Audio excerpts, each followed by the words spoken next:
You are sitting here in my back office, and I want to share a Cup of Joe with you. What do you say about that? Cup of Joe is a little show. It's a fellowship. It's a think tank. It's a human soup. It's a lot of things. But I think what it is mostly is the energy of some good people that believe in a lot of similar or the same ideas and ideals, and that we have a set of I'd say priorities would be a good way to put it. Values is a good way to put it maybe, but priorities I think is important. And one of those priorities that we all share is that we should be free to do with what we see fit with our bodies, with our own property, with our space, with our minds, with our voices, as long as it doesn't hurt anybody else. And we acknowledge most people that are informed, at least to a rudimentary level, would agree that our U.S. forefathers were pretty accurate when they declared that we have a inherent, inalienable right bestowed upon us by our Creator to life, liberty, and the pursuit of happiness. Simple concept. It seems to make sense. I don't know anybody who would disagree with that statement. And yet, most laws that are passed by our lawmakers, and there are hundreds of them, in some way restrict those rights. And in their inherent wisdom, in our inherent wisdom, we allowed Richard Nixon to pass the Controlled Substances Act. And moreover, we allowed him to include cannabis / marijuana into the Schedule 1 portion of the Controlled Substances Act. And we've talked about that for a long time. We'll probably not talk much about that specific thing today because I'm assuming we'll call this a 201 class. Sometimes we do a 101 class. Sometimes we do a remedial class. But today we're going to do a 201 class. It's the end of the year. We've got one more show left in this year. And I'm going to assume everybody who's here today is here because they know what's going on. We'll start from a stipulation, as they say in court. All parties will stipulate that the listeners today will have a general understanding of their inalienable rights. But problem is, lawmakers, legislators, senators, congressmen, assemblymen, city council members, you name it, people that have influence on our day-to-day operations, they do things that we don't agree with. And what do? Nothing. We let them. And once in a while, we rise up and we yell and scream a bit. And when we do that well enough and loud enough and long enough, what happens? Oh, I don't know. Arab Spring, March on Washington, civil rights. Things can happen. Burn down France. When we do it right. But when we do it wrong, it gets violent and law enforcement or the legal system fights back and people get hurt and die. And then it takes even more willpower. It takes more grit. It takes more willingness to really make a change. True activism is that. It's action, willing to act. How many of us are willing to act? Well, I know some. I know some for sure. We're going to be talking about some of those that are willing to act. So anyways, this show is about that. It's about creating a world where no one has to worry about going to jail for a plant anymore. I have a friend by the name of Aaron Sandusky, and because of the most recent acts that have happened, and some of the things he did, he's got his sentence reduced by, I think, 1 year and 7 months. He's scheduled now to get out in May of 2020. He's got 1 year and 6 months left to go. Are you kidding me? He's in there for pot, people. And frankly, who cares how much? I have invited people to share with me their thoughts on why cannabis needs to be regulated and taxed and restricted and limited. And I have this to say to any of you. You show me one bit of harm that having too many plants has ever. You show me a harm that comes from shipping cannabis from cross state lines, cross country lines, anywhere. Growing it, using it, making it. Look, you can cause harm by being stupid any way you want. If you want to go and blast butane in a closed room and then smoke a cigarette and blow your damn self up, I'm sorry, you're just a fool. If you want to get a turkey fryer in your back laundry room and drop a frozen turkey in it, blow your house up, you're a fool. So that doesn't have anything to do with this plant. So I have had an open invitation for, I don't know, this show's been running now for, in some incarnation or another, almost 5 years. And I have had an open invitation for the whole time for anybody to tell me, why does this plant need to be regulated? And I'll give you all the time you want to plead your case. Not one. Not one. I had one scheduled one time and he didn't make it. We're still trying to schedule him, but he hasn't made it. I've had people try to, explain the reality of politics and all that bullshit, because that's what the world of politics is. But we're people. And if you look through history, every single major change has been done by the leadership of a few and the willingness of many, and that's all. Laws really never had much to do with it. Laws are an effect of the change that a few people and a bunch of willing can accomplish. And again, I welcome anybody to debate or argue this point. But nobody has. If you want to, give me a call. 646-929-2495. And tell our amazing screener, Non-Compliant Mary, yay, that I asked you to call in. And she'll let you in. We can talk. This year, the Human Solution is growing in the most remarkable way. We've grown bigger in membership. We've grown bigger in commitment. We have more monthly memberships than we've ever had at any given time. And what that says is that every single month, our members agree to still be members, and not just, paid your 10 or 15 bucks and forget about us for a year.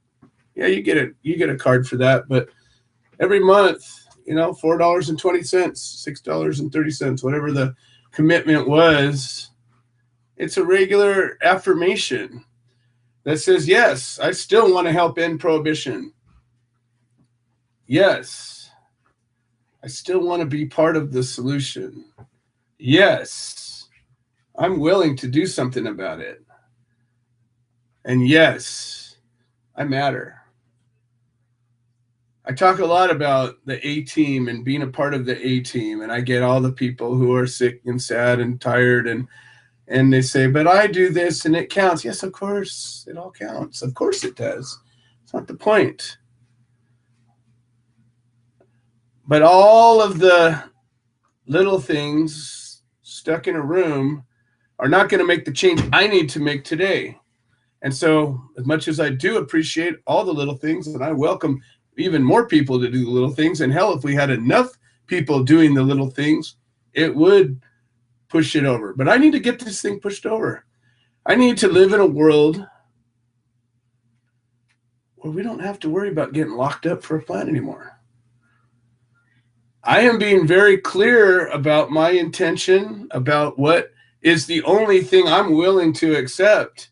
I'm not willing to accept, well, you can have it if you have $4 million in the bank and you go through these hoops and that hoops and you grow it this way and you account for it that way and you spend all this money on this testing and that testing and you do this and that and move it this way. I don't give a fuck about that. What I do care about is that the people that need this plant have access to it. And the people that are able to grow it and make things with it have the ability to do that without fearing the fate that Aaron Sandusky currently is, without ending up like Craig Cecil, without being in a situation where you don't have freedom anymore because somehow you are connected to this plant. I'm not okay with that. The Human Solution is a 501c3 nonprofit organization registered with the federal government in good standing today. We have been this way for about 3 years, almost 4 years now. Anybody who supports this organization financially gets a tax write-off for their efforts. Donations of any kind. 100% of these donations go to their intended target. Not one member of the Human Solution has ever or will ever, as far as I know, made a dime for this organization. We're all volunteers. We donate our time, our talent, our treasure, and we're here to help each other. Our mission is to educate and support citizens and victims of the drug war, and we do that in courtrooms. We do that wherever need be. We're doing it right now. We're supporting the people that need the support, and we're educating those that need that. And hopefully we'll educate influencers such a way that they'll start influencing. We're not a lobby organization, as so many organizations are. How's that working out, folks? That's all I got to say. Yeah, we've come so far. Fuck you. Really? How far have we come? There's still people locked up. When is that going to not be okay? I'm sorry I've been a little bit rough today, but I'm not really sorry. It's the way I feel. It's almost Christmas time. 6 years ago today, I was locked up, not knowing if I was going to get out. Been there for a few months, couple of months. Today's my dad's birthday. My dad's dead. I believe cannabis could have helped him. He was a doctor. He couldn't use cannabis because he was afraid of losing his license. What do you think about that? I got a few thoughts. The Human Solution International is working really hard right now at this moment to bring people together in two different ways. One, we're meeting in a particular way in a particular place. If you're interested in finding out, send me an email and I'll tell you how. We're working on some specific plans. We're coordinating, we're messaging, we're putting things together in such a way that we will and we are making a real change that ultimately will lead to the end of prohibition. That's the one thing we're doing. The second thing we're doing, as we've done since we were born as an organization, is we're solidifying relationships with other groups and organizations and getting commitment of pledge to work together in a specific way.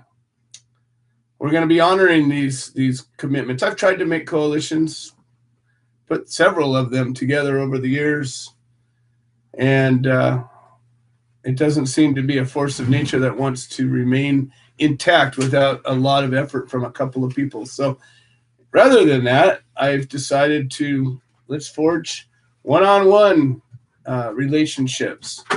And so I put this out to you. If you are a member of a group that in any way cares about civil rights or wants to help us end prohibition and is willing to commit to work together as groups, and we'll come up with a project or include you in a project we're already working on, or include us in a project you're already working on. But let's make it formal. Let's put it up there on our website, your website, talk about it. Unity in the community. A long time ago, we did a series of fundraisers called the Freedom Fighters Fundraisers, raising money for legal defense for my case and others.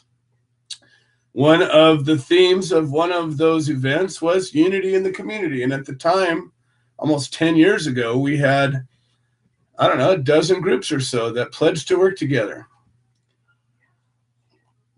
Anybody who's ever spent any time in this so-called movement can only imagine what has happened in the last 10 years.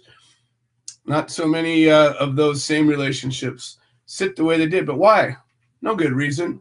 Why can't they reunite? Why can't they recommit? No good reason. So I'm looking for anybody who's listening to this show, is part of this organization or part of another organization, come aboard. Let's decide how we can work together, because what we've been doing hasn't worked. And many people believe it's gotten us closer, and yeah, it has, but why is that okay? What's our end game, folks? What is the end game? Oh, it's going to happen. Congress is going to deschedule. Okay. When's the last time you counted on Congress and Congress showed up? Okay. I can't remember a time when I relied on Congress to do what I wanted them to do. I can't ever remember a time when I've relied on my congressman to do what I wanted him to do. Not ever. I don't know what would make today any different. But I know what makes me different, and I know what makes a few people around me different, and that is that commitment to doing what it takes to accomplish the change that we want to see. You know, I think it was Gandhi said, be the change you want to see in the world. Well, how many of us are doing that? How many of us are putting an effort in enough to make a difference? I hang out with a group that likes to do that. I encourage more. We're making it easier and easier with some very specific tasks and tools and things that you can do to be part of this mission. And frankly, folks, we're making history. I'm not, as much as I rail on the accomplishments that we've made, we've come a long way. The risks that we take today are in many ways much less than the risks that we took in years past. And personally speaking, I could say that with absolute truth. So that's the first thing we're doing. We're also looking for businesses, organizations to support us, support this. If you're not willing to get out there in the trenches and work, hey, show some support to the people that will. No admin fees, folks. We don't charge you a nickel. Every nickel that you submit to us goes to educational materials, this website, the operations day-to-day that we do. That's it. No salaries. No salaries, no stipends, no costs. Nickels going to the volunteers. We have a company in New York, a man by the name of Chris Birdsall. He has pledged to donate a portion of these Italian ices that he makes or sells. I don't know if he makes them, but he sells them. And he's lived up to his word. Last month, he made a donation, And we're giving him a shout for that. Finally, a company that in some way benefits from this plant is actually doing something to help this organization who's trying to free this plant. We got a second company, and there's a company called the Chocolate Dragon.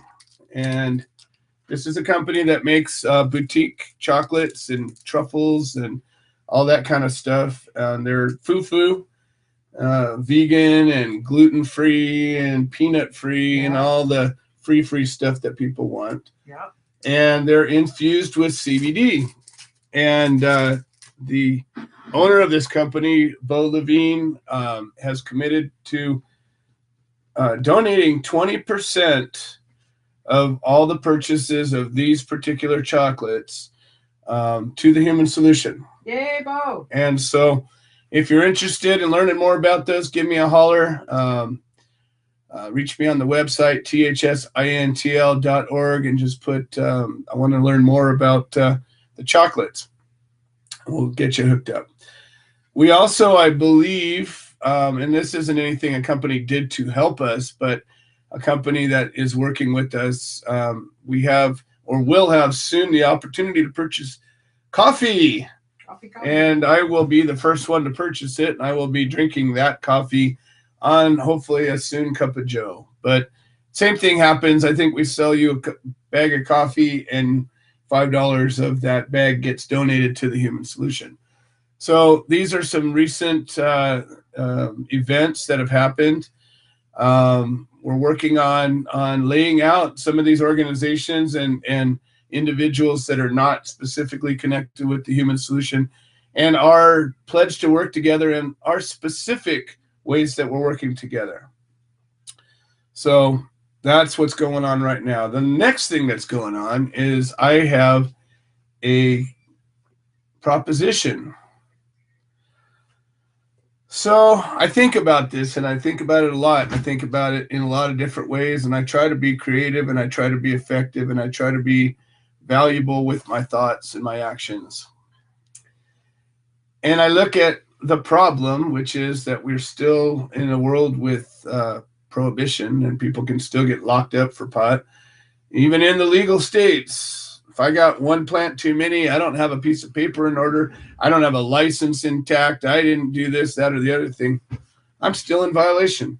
I'm a criminal, and I will be prosecuted just like anybody else. So what's our plan? So I came up with this idea, and I want to share it with y'all, and I wish it, and this will be an ongoing activity, and until we accomplish our mission to actually end prohibition, not just tax and regulate it. Imagine you were in an elevator going up or down, whichever way you were going. Maybe you were in the Great Glass Elevator and you were flying through space, or maybe you were going sideways. Doesn't matter. You're in an elevator all by yourself. The elevator stops, doors open, and a man gets inside, or maybe it's a woman. And you look and you recognize this person as a person of influence. This is a person who has the ability to make a real and significant change by their very presence. Mm-hmm. And you're all alone with them, and you have maybe a minute to explain to them what needs to be done and how they can do it. And I'm going to give you an advantage. You're wearing a solidarity ribbon. Mm-hmm. So you got this little green ribbon with the little red cross on it that stands out on every outfit. Mm-hmm. And they look to you and they say, what's the ribbon about? Yay. Now the time is ticking. You now have until they lose interest to explain to them what this ribbon is, what they can do, what the problem is, what they can do to fix it, and how it's going to get to an end. What are you going to tell them? I want to hear. And let's say that you got some great ideas, because I hear a lot of great ideas about a lot of things. But maybe you just have a talking point that you want to add to it. Well, we got some amazing people on our team, and we're going to take all those talking points and we're going to compile them into the ultimate elevator pitch. Woo! And in the process of doing that, hopefully we'll think about these things, and we'll come up with ways in our day-to-day operations of addressing these things. I yesterday was training some reps, and they were over at my house, and they saw my human solution brochures. In fact, we should have one of those I can show. We just got a new batch printed, and they're available. I'll give them to you. Don't have to buy them. That's what the money that people donate for, so I can give you shit. Exactly. Anyways, big old box of it. That all being said, we started talking. I talked to them about the organization. I talked to them about this show. I talked to them about the prisoners we support. I talked to them about defendants all over the world that we deal with, support, and try to support anyways. And then we talked about jury nullification as one of the things that we offer. We teach you about that. We teach you about your power. And I did a monologue that explained to them what this was all about. And will not be charged for this call. It went well. We're going to get some new members out of it. But we got Craig Cecil joining us. This call is being recorded and is subject to monitoring. Hang up to decline the call or to... Craig Cecil, how are you doing today? Hello, Joe. Well, it's a little chilly, but pretty nice here in Terre Haute, Indiana. Well, I apologize for last week. I had a sort of an impromptu trip, and I was in an airplane rather than doing the show last week, and I didn't get a chance to let everybody know till the last minute. So I apologize for being unavailable. Well, that happens. You have a life like everyone else, I hope. I have a life that's unlike most people's, I can assure you. But I would imagine. But at least you're living it. I am living in it, that's for sure. So I understand that there's some good news that is coming out of this this new legislation that looks like it is actually going to fly through at the last second. Well, as you're probably aware, the Senate passed yesterday. They passed what is known as the First Step Act. Right. And the House had passed a version of it a few months ago that was fairly small. Now the Senate took that and added a whole bunch of things, but the reaction amongst the inmates who are now reading it is most of them are pretty angry because it really doesn't help us here in the prison. What it does do is there's 4 different mandatory minimums for federal drug charges. There's a 5-year mandatory minimum, a 10-year, a 20-year for a repeat offender, or a minimum life sentence for somebody with 2 drug priors. They lowered 2 of them. They lowered the life sentence guideline. Instead of being to be during life, a mandatory minimum life sentence, they're lowering that to a minimum 25 years to life. So a sentencing judge would pick somewhere in that range. And as to the repeat offender with a 20-year mandatory minimum, they've reduced that to 15 years to life. So those are the 2 biggest changes that are in there. Now they've made for what they call earned credits. They're supposed to put some additional schooling within the BOP, and inmates would be able to take that schooling and accrue earned credits.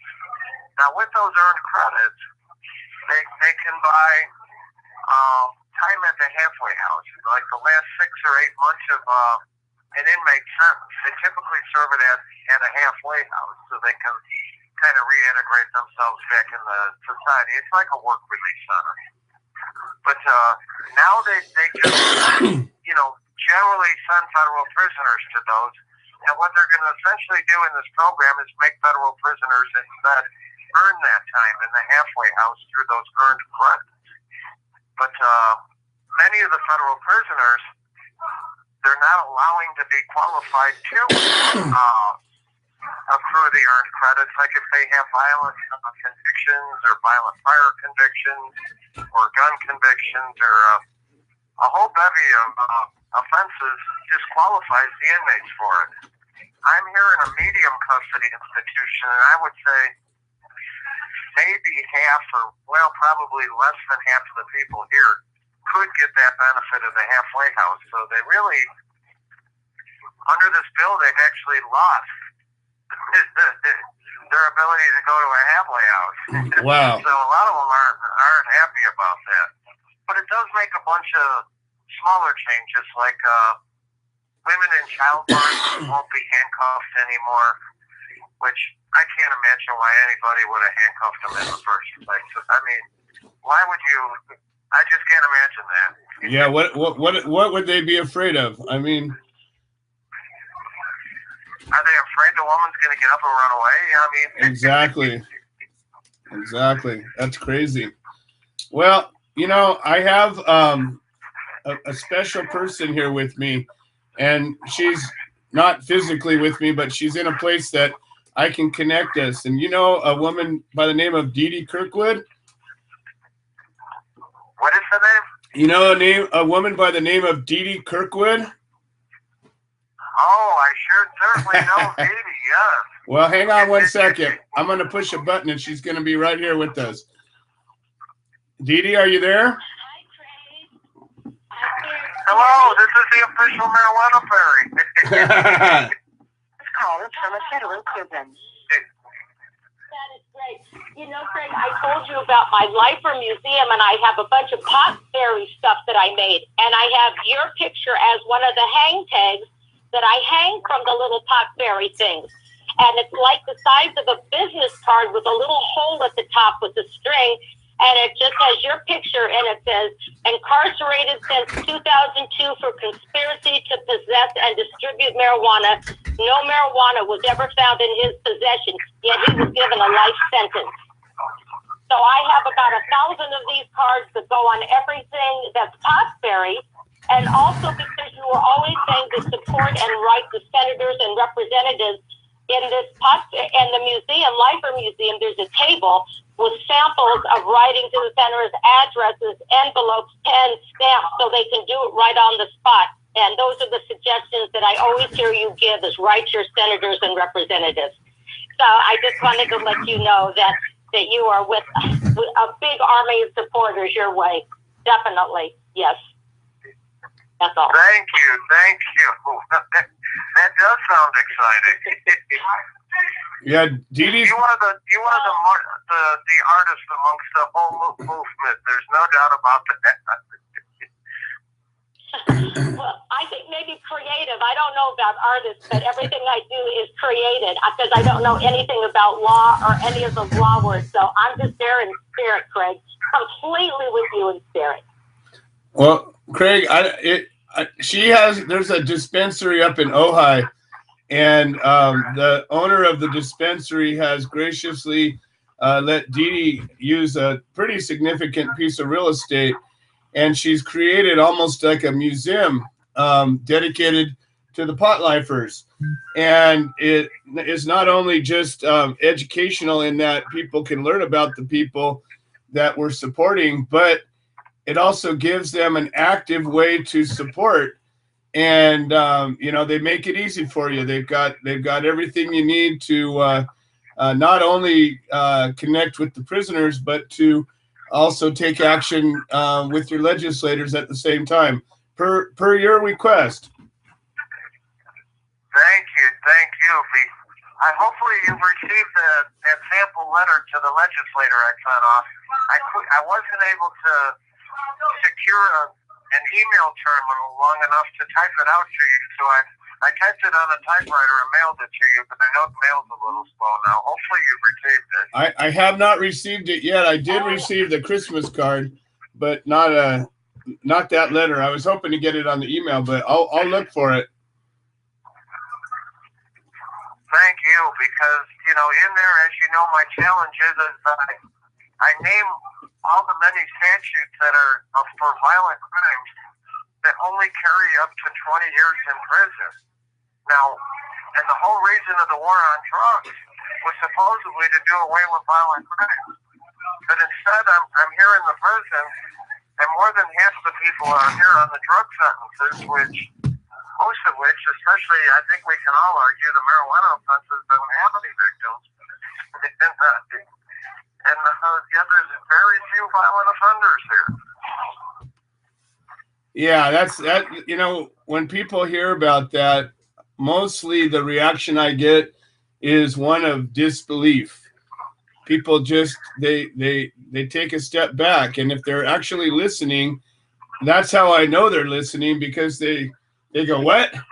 Well, wait a minute. How can that be?" And yet it's happening, and it happens, and it's happening today, and it'll be happening tomorrow until we stop it. This call is from a federal prison. I can imagine Didi found the same reaction from people who say, life imprisonment for marijuana? Who did they kill? Who died? Yeah. Exactly. That's why we just have to ring that bell to draw attention any way we can, because it's unbelievable, and nobody believes it. Yes, you're right. Yeah. Well, I Craig. remember just this.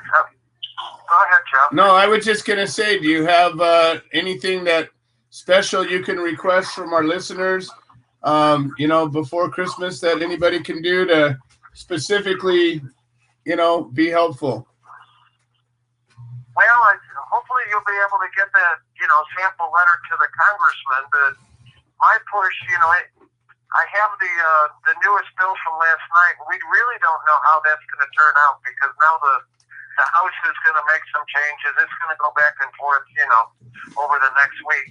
One suggestion I did hear today, and I wasn't able to grasp the name, but one of the House representatives says that they want to add the legalized marijuana bill to the criminal justice bill and pass them as a joint bill.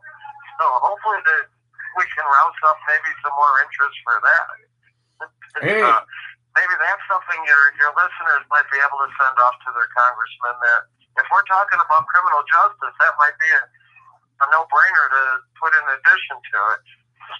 Well, you know, that's a good idea, and that's part of what we're doing is we're brainstorming to get some very specific messaging that talks about what it is that we're trying to accomplish and how we seek to accomplish it. I put it out as as an elevator pitch. If you got an opportunity to give a 1-minute pitch to somebody, says, here's a problem, here's what we can do about it, and here's what you can do. You know, that's what I'm trying to do, is make it easy to activate and have a tangible goal. You know, we'll know when we accomplish our goal, because nobody will be locked up for pot anymore. It just won't happen. Well, as I told you just a few weeks ago, I was in the doctor's office, and the new doctor came in, and the nurse said, "Oh, you need to meet this guy." Believe it or not, he's a first-time offender in prison for life, and the doctor just kind of, now mind you, this is a Bureau of Prisons doctor. And she looked and she goes, "Marijuana's legal now. How could you be here?" Yeah, and yet you are. Wow. And yet you are. Yeah. You know, that's what I'm saying. People just don't get it. They don't think it could happen. They think because the law was passed in one place or another that it's actually, it means what they would want it to mean. And I mean, why are the marijuana laws still on the books when there's so many people? I would say, if you added together the people that are in favor of legalization of marijuana, add that together with I would call them the agnostic people, the people that really don't care either way. There's plenty of those. It's probably 80 or 90% of people combined. Yeah, at least. Probably closer to the 90%. But you know what? As I was saying before, throughout all of history, the major changes that have happened in all of society have happened because of one or two strong, committed people and a bunch of people willing to take action. And that's what's happened. It has never happened because a legislative body decided to pass a law. It's always happened because enough people have risen up and said, hey, this is what needs to change. And that's what I'm trying to incite. I'm trying to incite enough people that say, wait a minute, what the hell? You know, these governors, these people, these government officials account to us. We don't account to them. I agree. Just like that congressman's suggestion today, why wouldn't we throw in the, get the funds on a marijuana bill in with the criminal justice reform bill? I can't think of a reason. That would gather some support. Well, we're going to continue to advocate for those things. And there's your first beat. And as soon as I get that letter, I'm going to integrate it into a press release and a call to action. We're updating the website right now, making it easier for people to participate and giving recognition for people that do participate. So I'm working on a number of new channels, trying to drum up new interest and more unity. I'm always trying to cause there to be more unity out there. There's your second beat, Craig. It's all you. Well, thank you. And that letter should be in your mailbox any day now. It was mailed towards the end of last week, and I know our mail isn't as fast as it needs to be, but it points out that virtually all non-murder offenses carry less time than marijuana. And I look around at all these people that, they went into banks and shot people, and they have 8, 9, 10-year sentences. Well, Dee Dee, you're on live with me now, and you've spent a lot of time talking to a lot of prisoners, and every single time that happens, 15 minutes into the call, it cuts off, whether you finish your thought or not. How does that make you feel? Right. Well, it makes me feel mad and sad and not able to close my eyes and pretend it's not reality. So all those emotions and pretty much all the time, because once you have that consciousness that there are brothers and sisters in for life for a miracle drug that I've been smoking for 50 years now, I can't sit still. I have to just work as hard as I can. So that's what it does. It brings me to action. So you know what I need to figure out how to do is how to turn your motivation into an infectious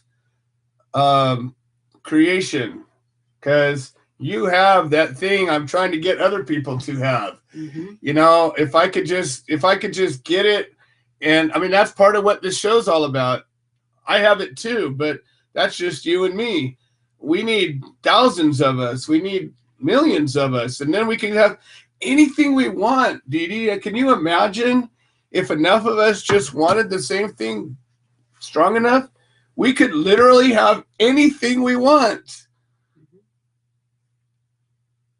Well, that would be, of course, wonderful, like this collective consciousness that we can do it. But I also, I love how you incorporate everybody. The projects I'm doing are all just made up by my own creativity, and then I connect with you to be part of the human solution. So I think that's an option too. People can just come up with their own stuff and then connect it for you. You know what I mean? Like my museum. Well, I just connected with you and regarding this outreach that I'm doing. Yeah. And that's something that I want to. That's part of what I was sort of trying to describe in the beginning of the show, is that when you do a project like this, it's, in my opinion, a really valuable thing, because you've created something from nothing that brings attention to a problem. It gives an opportunity for people to participate in a way that ameliorates the problem in some way, and it connects them to an organization like ours, that if somebody wants to even dig in and be a little militant and want to make some revolutionary change, it gives you an opportunity to do that. And I would like to feature your museum on our website as, as a project that, we certainly support and that, I feel in some way a part of. And I would definitely like to be able to include that. So if there's do you do you have a write-up about this that we could, you know, put up there that would bring attention to it and tell people where it's at and how they could participate? Yes. Fantastic. Why don't you send that to me, absolutely. and we can get that up on the website. Okay. That would be wonderful. Wonderful. So there's something else I wanted to share. And how many years ago did you say, Dee Dee, you want to help free Michael Thompson? Yes, that was a few years back. Seriously? Yes. That was and I have been completely on board ever since. And I just wanted to share that right now, that pardon letter that he was okayed, he asked me to file on his behalf. And he thinks because it was like coming from California, it was a little bit better than if it were within the state of Michigan where he is then. So anyway, now the letter got past the parole board, and it's actually with the governor on the governor's desk. And so I just...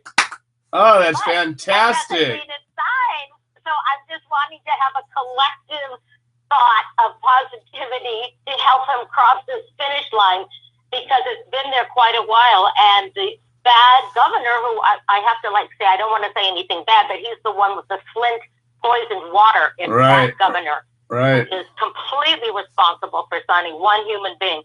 And he leaves office on the 7th of January, so there's only a limited amount of days left, but it is still on his desk. So, well, Matt, maybe this is the time that we can put it out there. You know, we live in a world that has electricity and all kinds of things we can't see. And I firmly believe that we're all connected on some level. And so let's just take a moment. And Michael Thompson, if you don't know anything about him, he's been serving, what, 20, 25, almost 30 years. 28 years. Yeah. Anyways, he was convicted of a small-time drug charge, a couple of pounds. He had some priors. They ended up finding some old guns in his girlfriend's house, or in some ways some guns that were not his, and it didn't matter. Anyways, they ended up railroading him, and he ended up getting a de facto life sentence. And if we don't do something about it, you know, what is Michael, 60, 65, 64? 67. Wow. And he's 67 years old. He's been in prison for 28 years. He's a man that's amazing. I have spent 100 hours on the phone with him over the years. I haven't talked to him a lot recently, but you know, I'm committed to helping him when he gets out. He's a promoter, and he has a project called Standing in the Defense Against Violence that is already put together, and it's a tour that's going to bring awareness and cause people to stand up against gang violence. He's doing that from behind the wall, and you know, frankly, most people don't know anything about it. And so we were able to, you know, Dee Dee, in no small part, actually did the lion's share of all of this, was able to get a letter. You know, how many times he had this thing denied every year or every 18 months for many times, but he got this letter to Dee Dee, and she was able to craft it in such a way that it got past the parole board, and literally it's sitting on the governor's desk. So I just want everybody to picture, you know, Michael Thompson. He's a tall, graying, strong black man who is an amazing person with a great spirit. And imagine that he's sitting there in his cell, and he gets a call, and the call is from the governor's office, letting him know that he finally got his pardon. And just imagine how that feels. That amazing, after all this time, and it finally happened. And just take a minute and just put it in your mind and just think on it just for a second.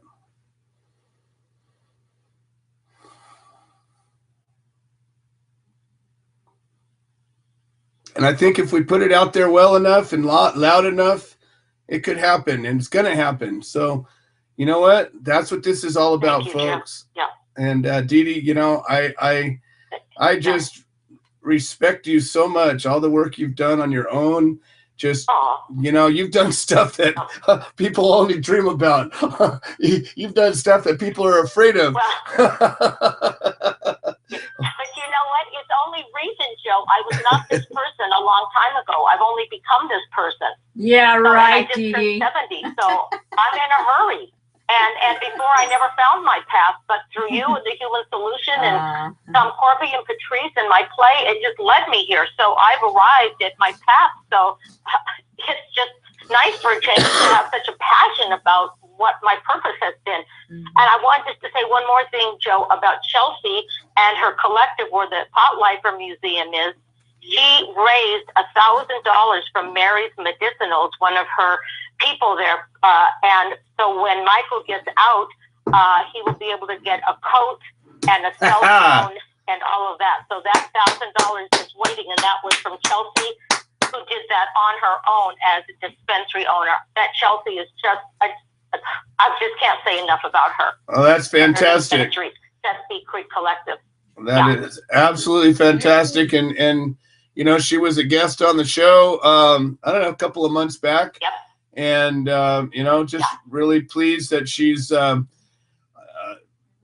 like so many of those other so-called pot companies. And, you know, she's doing some good in the world. So that's, I couldn't be more supportive. And, you know, I'm just really pleased that this cream is starting to rise up to the top, and some people that have been willing to stay the course and just, you know, work with others and do things in such a way that helps the bigger picture. And, you know, we just need more of that.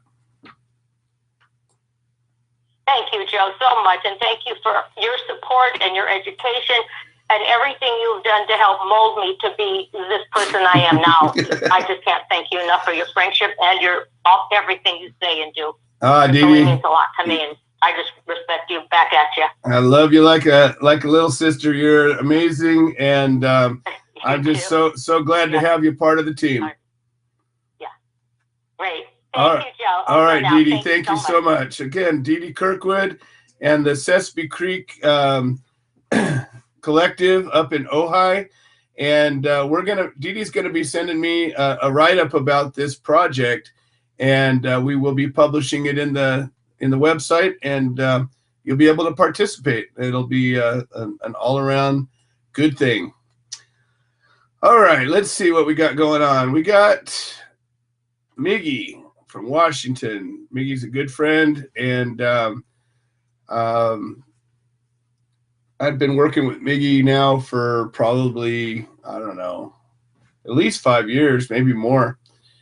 He helped us out when we were up at the Seattle Hemp Fest a few years back, and he's a writer and an activist, and you know, he's got a lot of common threads about the things that are wrong with the world, and he's not afraid to get out there and do something about it. So let's see what Miggy's got to say today. Welcome to the show, Miggy. How are you doing today? Good, Joe. How you doing, man? I am doing fantastic. I'm above ground, breathing, and currently out of custody. It's always best. It's the best way I know. So what's going on? Damn right. Well, we got home grows coming up for next year. Okay, and what does that mean? We are the only legal state that one is not allowed to grow. Well, that doesn't make sense. So we're not allowed. Yeah. You can have it, but you can't grow it. The books. What's that? I said you can have it, but you can't grow it. Yeah, and to top it off too, you know, it kind of creates a pay-to-play system where if I can't have the experience of growing, how can I get involved in the industry? Not very easily, I wouldn't imagine, unless you know how to do something that other people don't know how to do, and they give you theirs. I mean, doesn't seem like. Technically, I should just be illegal. Well, I would advocate that, but but yeah, it doesn't give you a whole lot of choices to participate. And, unfortunately, all these laws that have been passed by the funding of people that have means that most of us don't. And they pass laws in such a way that are restrictive so that only those that can afford it can play, like you just said, the pay to play scenario. And California's got it, even though we can grow our 6 plants, but what if you need 7? You're still a criminal. Colorado, same thing. You can grow a handful of plants, but what if you need a handful and a half? But to even have you where you're not able to grow anything, that doesn't make any sense at all. Yeah, there's no seeds, no clones. There's nothing available for the average consumer to have that experience. Wow. So right now we have 2 grassroots activists, Don Skacke and John Kingsbury, who they've been traveling the state and they've been pushing they got a bill written up, and right now it's a House Bill 0075.5, but they're trying to get sponsors because I don't know if any of the listeners ever try to get a law passed. It's fucking horrendous. Yeah, it's not the easiest thing to be done, that's for sure. Ballot initiative's the quickest way, but if you try to do it the old-fashioned way, you got to get a lot of people supporting you that don't necessarily support you. Exactly. And here in Washington, first you have to get one bill passed through the Senate and another bill passed through the House of Representatives, and then those bills merge into one great bill that benefits the people. It's a pain in the ass to get politicians to all agree on supporting a fundamental right that we agree on, but it's very trepidatious for politics. It's still weed. I don't know if I should support that. Yeah. Well, and that's the kind of crazy shit that happens when you start getting real about these things and you start saying, hey, this is what I want. And you start hearing about how these people really feel. And, there's so many politicians that still have that old white paper feel that marijuana is a drug and drugs are bad. And it's really that simple. It's just like law enforcement for the most part. What happened to all the education that so many people have been getting? How did it bypass the people that influence our lives so damn much? Yeah, well, if you saw, I don't know, the bill that Craig was talking about, I don't know if you saw, if you follow Tom Angel on Marijuana Moment, but he talked about one of the GOPs who pushed on how the governor for Colorado, who's a Republican, was voicing how it needs to change federally. And right before him, though, the governor, Grassley, denounced him, said, I know my fellow politician is about to speak, and I say nay to everything he's about to say. Wow. Wow, that's crazy. Yeah. So that's kind of, I think, money talks, unfortunately, and that's why in Washington it's a bigger deal because it's only 2 guys that are the powerhouse behind it, and to get politics and to get things passed, it takes money. Gas money, flyers, ads, just different shit to get people on board. Well, I mean, a lot of it too is just grassroots, educating people. The problem is, and this is something that I don't know, we've never talked about, but it seems that the people that know about the right thing to do don't seem to do it. And the people that do things don't seem to know the right thing to do. And just like, I don't know, it seems like there's it seems like there's a Reese's peanut butter cup about that should happen. We need to put those 2 together. And that's why I was talking about, what if we were to get our message right and get enough people with that message that said, look, I got a one-on-one with an elected official. I got a minute to give him my point of view in such a way that makes sense. What would you say to him? Sure. I mean, it's a powerful, you got 30 seconds to speak, and the elevator pitch, like you said, to get the most the strongest message across. Just like when you write for a prisoner or write for a defendant, you're just trying to convey to the heartstrings. So what is your elevator pitch? I'm the most powerful man in the world. You and I are standing in an elevator. You know, I noticed your ribbon. Hey, what's that on your shirt? What do you say to me? My biggest, I would talk about how the war on pot is actually a war on people, and it's one of the it's a hindrance in America. You know, it hasn't been the people it's supposed to protect has been hurting. You know, the citizens, and you know, we have the schedule wrong. We have, you know, there's so many wrong place laws based off of non-science that you know, it's almost like in 1930s there's this imaginary scare, and there's nothing factual that supports the law. You know, I'm working on an article right now talking about how it's easier to incarcerate somebody than it is to free them. You know. Oh yeah, a lot easier. It's a lot easier to lock them up than to get them out. Yeah, I mean, why is that? Recently, we have. Are you familiar with WHO and the World Health Organization and the UN? Recently, they didn't come to a conclusion on their suggestion for the scheduling of cannabis. That's pathetic. I believe it's political. Yeah, it's just pathetic. That is pathetic, because those people are not governing bodies. So those are the people that we would expect to be open-minded, objective, and maybe with the human being, the human condition's best interest in mind. You would kind of think that, but maybe not. Exactly, and at the same time, we also have that lawsuit going on that was just seen last week in New York with Alexis Bortel. Mm-hmm. The little girl, the 9-year-old girl that's sick. Right. Right.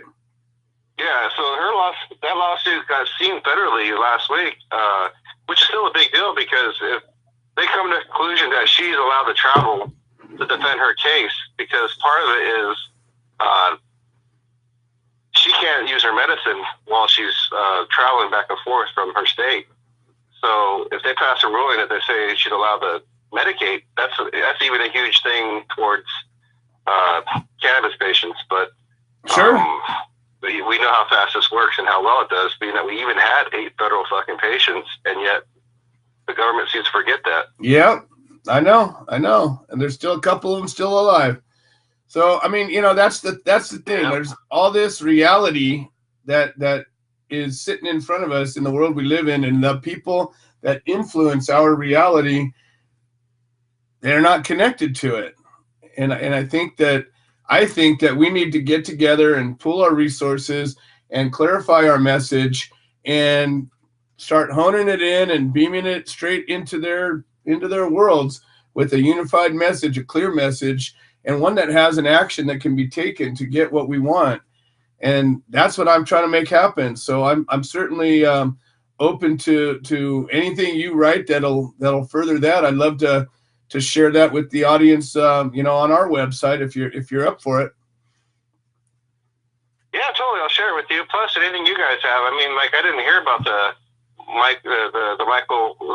gentleman, Michael Thompson. Yeah, we've written about him over the last 5 years numerous times, but not for a little while. We haven't had a new article about him for probably 8 or 9 months at least. So, but for a couple of years there, we were campaigning really hard for him. We were working with a dear friend of his, and it all came, you know, from an individual that reached out to Tom Corby, and then Tom reached out to me, Claudia Perkins, and you know, I connected with Michael, and then got Dee Dee involved, and you know, Dee Dee's the one playing anchor right now. She's holding the rope. So, you know, but I strongly believe, you know, he had a cousin or an uncle or a nephew who was he was a state senator, and you know, I talked to him, Sheldon Neely, and you know, we've done everything in the background that we could do to help get this letter to the governor's desk to be signed off. And, fortunately, a lot of times governors will do the last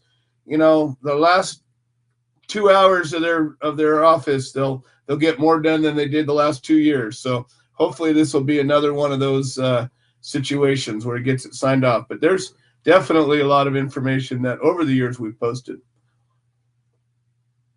Oh yeah, I know. Like with the solution, one of the things I believe that you guys are, what's a great force behind it is when you rally behind somebody or someone's in trouble or who's been in trouble. Absolutely. That force of attention totally makes them squirm. Craig Cecil said it several times. I mean, how many times has he faced fucking repercussions behind bars? I know. Crazy. Unfortunately. Okay. Yeah. It's just, unfortunately, there's so many of these guys, men and women. These people are just been persecuted that, you can't just focus a month or a year, and maybe even do a daily thing, unfortunately, like today's prisoner of the day, which be, it would rally more people behind that message for that person, I would think. Yeah, that's part of what we're trying to do right now is we're bringing people together. We're calling it the A-team, people that are willing to get out there and really take a serious action. And we're meeting behind closed doors and we're coming up with some serious plans. The website is getting updated on a regular basis. Becca's been working real hard, adding content, and we're making some day-by-day changes that are going to make it easier for people to participate, to walk into that website and go, oh, wow, I know very clearly what these people are here to do. And, oh, look at that. Here's what I can do to help. That's what we're doing is we're making it a lot more interactive and easier for people to participate on any level. Right on. Also, one more thing in Washington news just before I take off, but I found this out today. Just how you were talking about how we seem divided, the left hand and the right hand. They just met in the middle. Did you notice? Got this shit together. we can actually do something. But like here in Washington, and I've seen it too in Michigan, where they put law enforcement in charge of the program, which is the last person you should put in charge of a fucking agricultural product. But here in Washington, we got this thing coming up. It's on a sneaky level too. House Bill 1029. But just to give you an idea of the shadiness of the politicians in our world, this bill coming in for legislation, I believe, this year. So the bill represents itself as protection money for the governor when they travel. What? But when you go to the bill, on line 30, they're trying to dedicate another $2.8 million to a fucking marijuana state appropriation committee. Yeah, because we need more of that. How do you fucking do a... Right, but it's in the guise of a governor's traveling bill. Like, how the fuck does that work out? Yeah, it works for the governor. That's how it works out.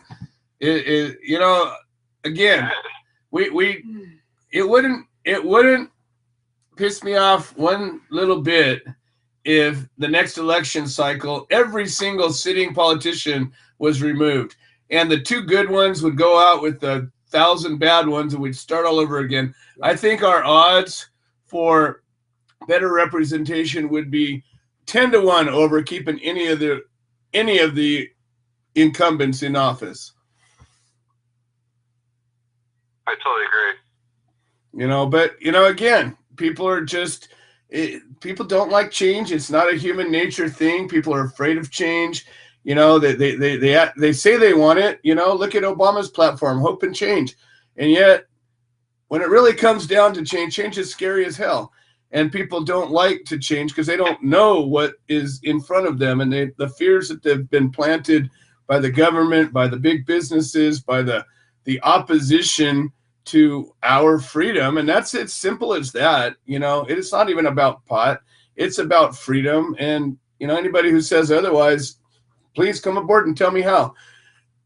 And yet, I totally agree. It's the government's interest to protect the government, because when the people have too much power, they take it back from the government, and that's, you know, most people aren't into that. That if you have power, most people that have power want to keep it and even gain more. So that's what we're up against. We're up against human nature and the forces of money and power and greed. And it's a tough. It's going to take a few strong ones and a lot of willing ones to make this happen. And I'm just, you know, trying to get one more every day.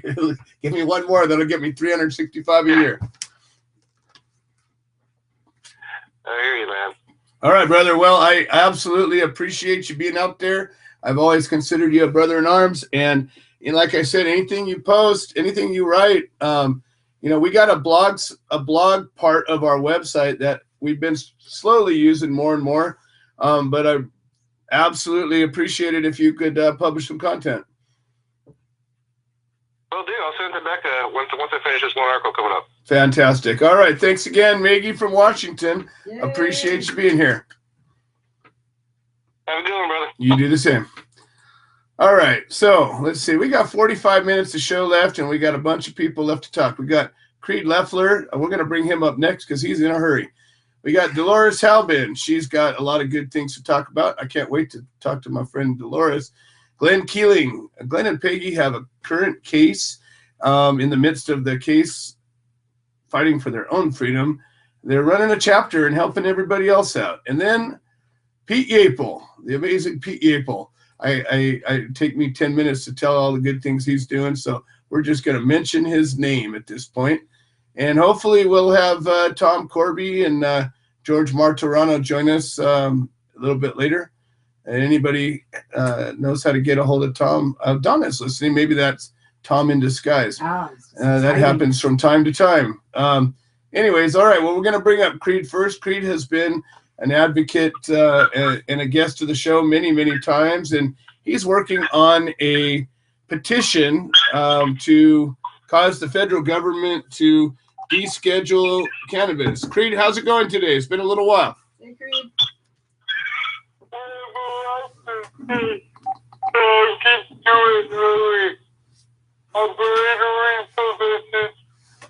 Hi, Cup of Joe with Joe. I know I haven't been on in a couple of weeks, but I really need your help with a current project I'm working on. I'm trying to get featured on a YouTube channel called SBSK, and it currently has over 1 million subscribers. It is a YouTube channel that films and highlights people with disabilities that are living happy and fulfilling lives along with their caregivers. They show that having a disability is not necessarily a bad thing. This would help create major growth in my petition. To help me get featured, you would send a letter explaining a little bit about me to sbskmanagement@gmail.com. That's S as in Samuel, B as in boy, S as in Samuel, K as in kitchen, management @gmail.com, and why you think I should be featured on the channel. Please indicate that the message is for Alyssa in the subject line. I know some of you that listen to the show don't know that much about me, but please try and do your best. I thank anyone that takes part in this in advance. I was also wondering, since you're updating the website now, can you put a link to my petition on your website, as well as a link to a video called, quote, The New Unveil of the Canavan? We currently have 7,177 signatures right now. I also have an elevator pitch. If your child is about to die without cannabis, but with cannabis, he or she would live. What would you do? Let your child die or give him or her the cannabis? You always need to use something that would pull on their heartstrings, such as a child or a dog, even if they don't have a child or dog. Have a Merry Christmas and a Happy New Year. Oh, thank you very much, Creed. Well, here's what I'm going to do for you. I'm going to do one better.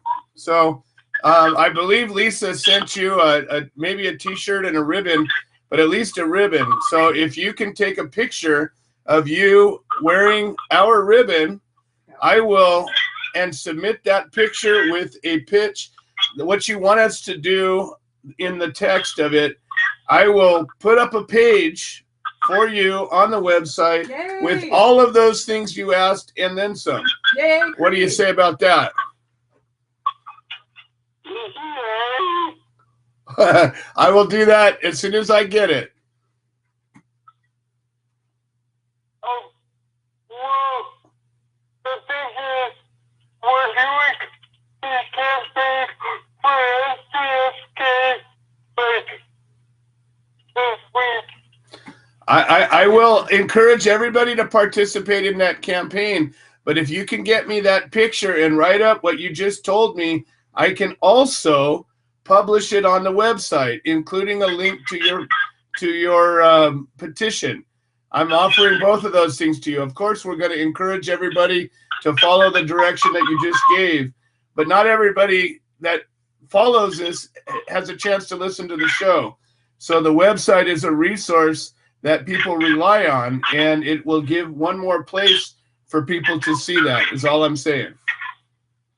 You gotta wear a ribbon. Okay. What do you say?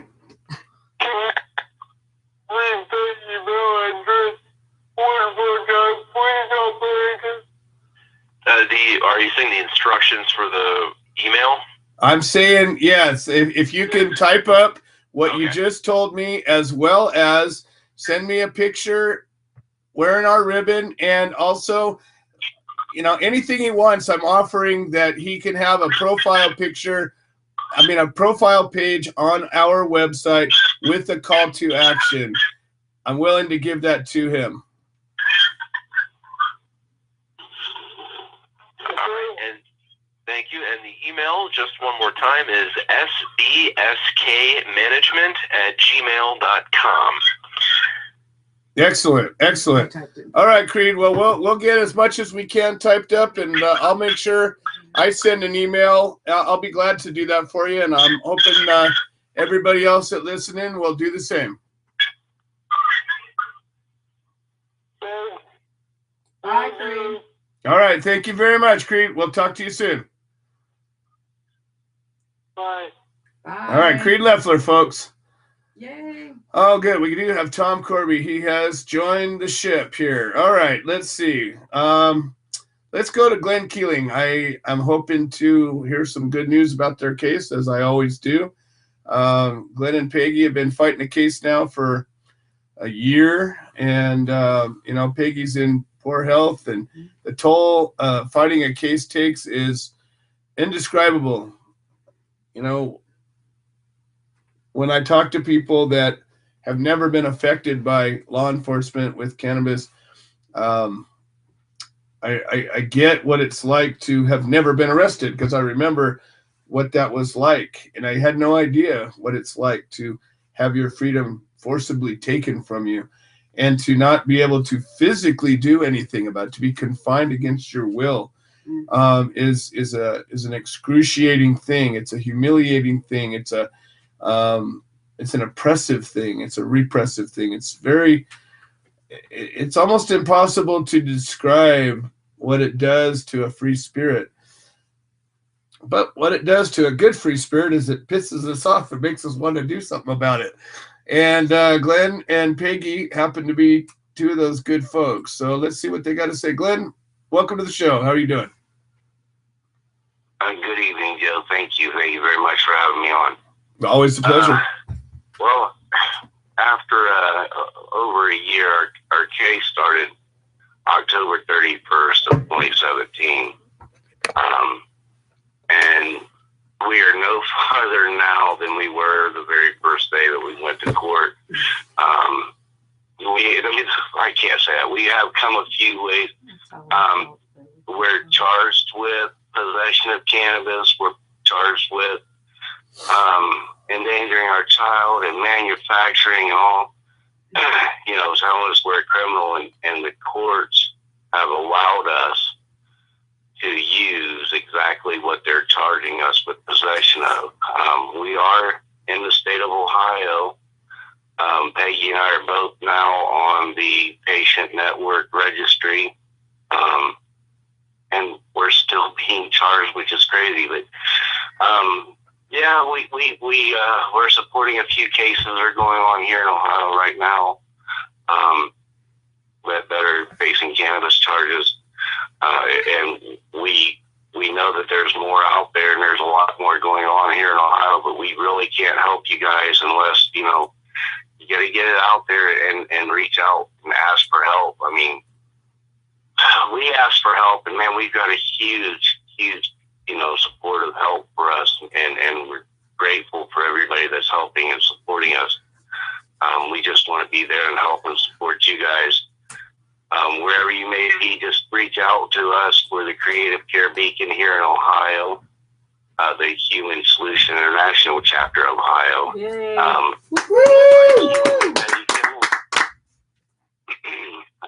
You know, Joe, it's legalization. Man, that's the hell of a word. Boo.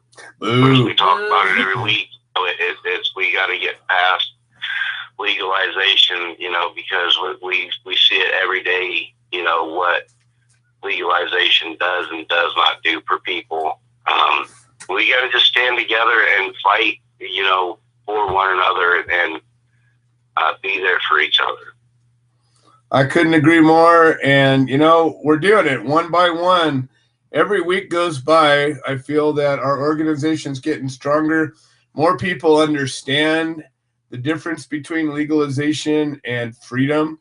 And the two have nothing to do with each other, frankly. And more people are stepping up and in a meaningful way saying, yeah, I want to help. What can I do? And in contrast to how things have been in years past, when you give them a task and say, well, if you do this, it might help, people are starting to do it. So, you know, I think we're gaining on it. We have a long way to go, but if we continue to gain on it and it starts doubling and doubling again, and we get this plan that can be replicated, I think we're going to do this. I think we're going to do this in fairly short work. Right on, yeah. Supporting each other, Joe. That's the huge thing. Supporting and educating are key things to making this prohibition thing turn around. Is definitely not legalization, because we all know that brings shit tons of problems with it. But support and education is going to beat this. That's the big things. I couldn't agree with you more. Well, Glenn, if somebody needs to get a hold of you and they're in the Ohio area and they either want to help you support your case, start, you know, help you with your chapter, or if they need your help, how would they get a hold of you? Oh, that's real easy to do. You can find me on Facebook. It's Glenn Keeling. Or you can call. My phone number is real easy, 419-863-0498. Or you can reach out to the Creative Care Beacon, the Ohio chapter of the Human Solution International. Well, that's fantastic. And, you know, here's one thing I'm trying to work on right now is we got a lot of chapters. Some chapters are forming. We're building the website calendar, and I want every chapter to schedule a meeting. So even if you've only got a few members, it doesn't matter. If you have a meeting to get to, it's a destination. It's a way that people can participate. So hopefully when I talk to you next, we'll have a meeting scheduled, and that we can get some new blood coming aboard. Right on, absolutely, Joe. Yeah, we'll work on something localized for everybody, but yeah, absolutely. Perfect. All right, Glenn, always a pleasure. Glenn and his wife, Peggy, Creative Care Beacon out of Ohio. Thank you very much. And they're tagged on the feed, the live feed. All right, let's see. We got Pete Yapel and we got Dolores. I'll talk to my friend Dolores here. Yay, and then we'll bring up Pete and then Tom Corby, and I probably won't have much left to do after that. If not, there's always plenty to talk about. What's your elevator pitch, folks? I forgot to ask Glenn. I totally dropped the ball. I'm going to have to leave now. No, that's it. I'm good. But that's my question. My question to you and everybody else. Call in and let me know.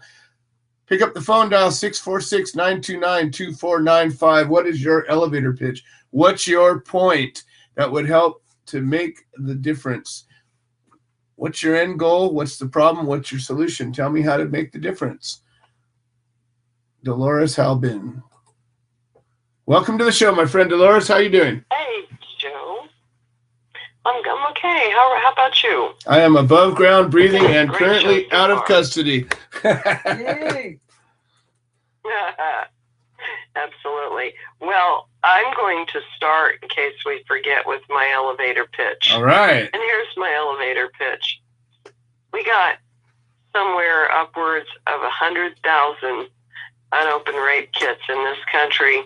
A 13-year-old girl just was raped and murdered by a guy who was in one of those rape kits that had sat on a shelf for years while he continued to murder and rape as yet an unknown. This was a serial rapist. Whoa. It costs $154,000 to put a rapist on trial. It costs $34,000 to prosecute someone for marijuana.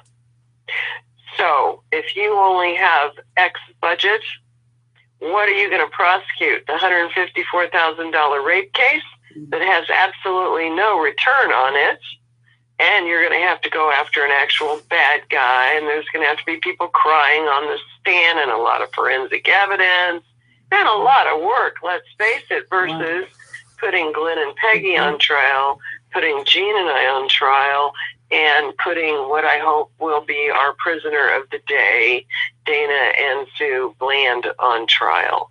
I am absolutely livid. It's time that the Me Too movement meet the How Come movement. Yay! How come we've Like got that. unlimited funds and helicopters and task force for marijuana, but we don't have one single solitary government budget anywhere for rape.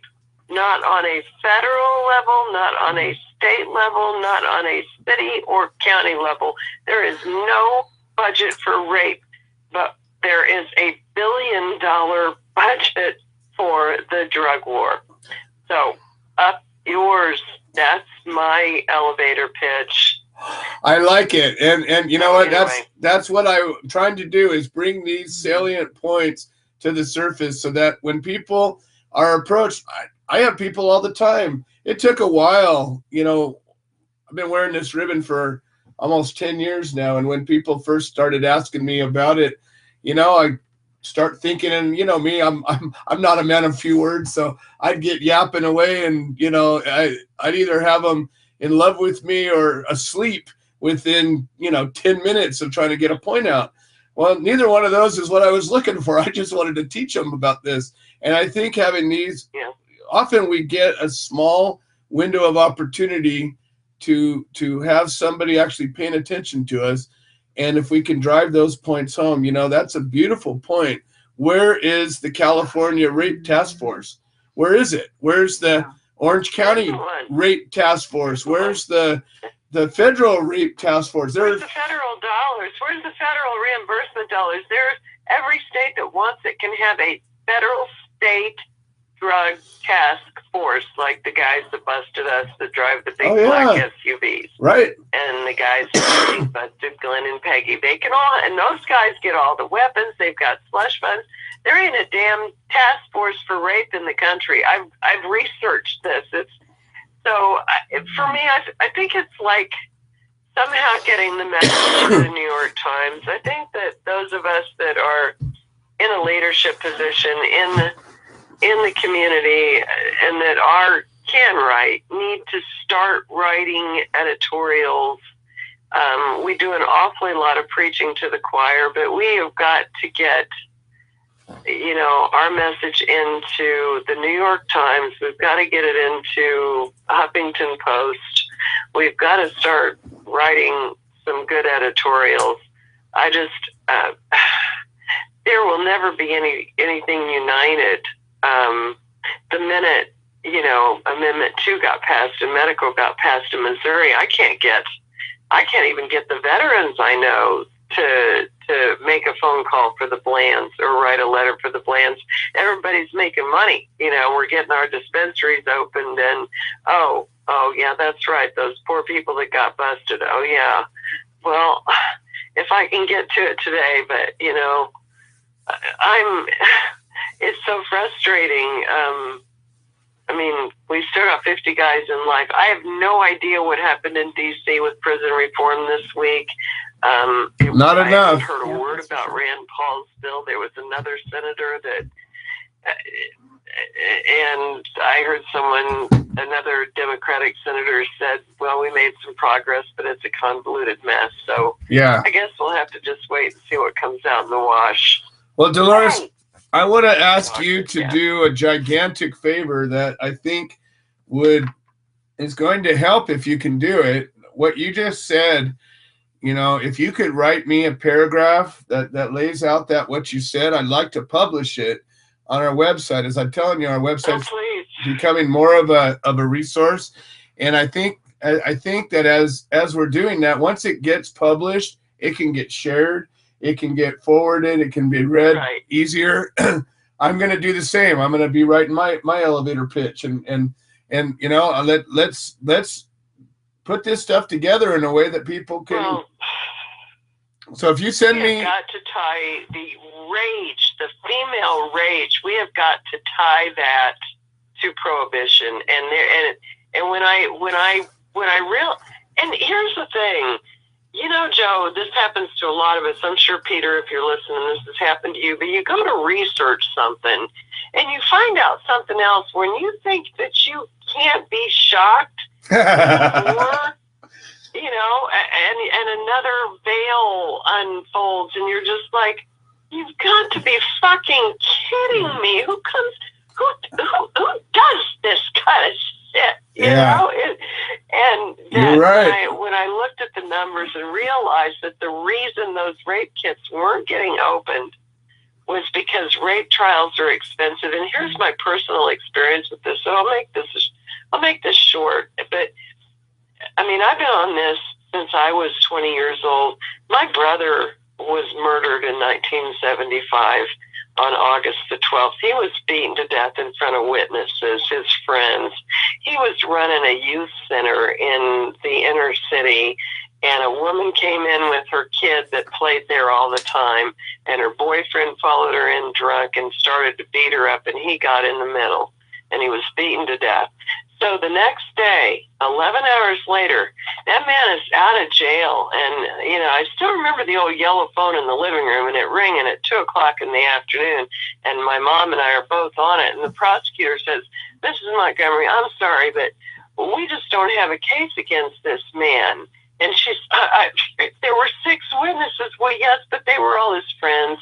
They're going to be deemed unreliable witnesses. And honestly, murder cases are expensive. Whoa. Murder cases are expensive. Whoa. He spent 11 hours in jail. I spent a week. Gene spent a week and killed him. I don't know how long Peggy and Glenn went to jail.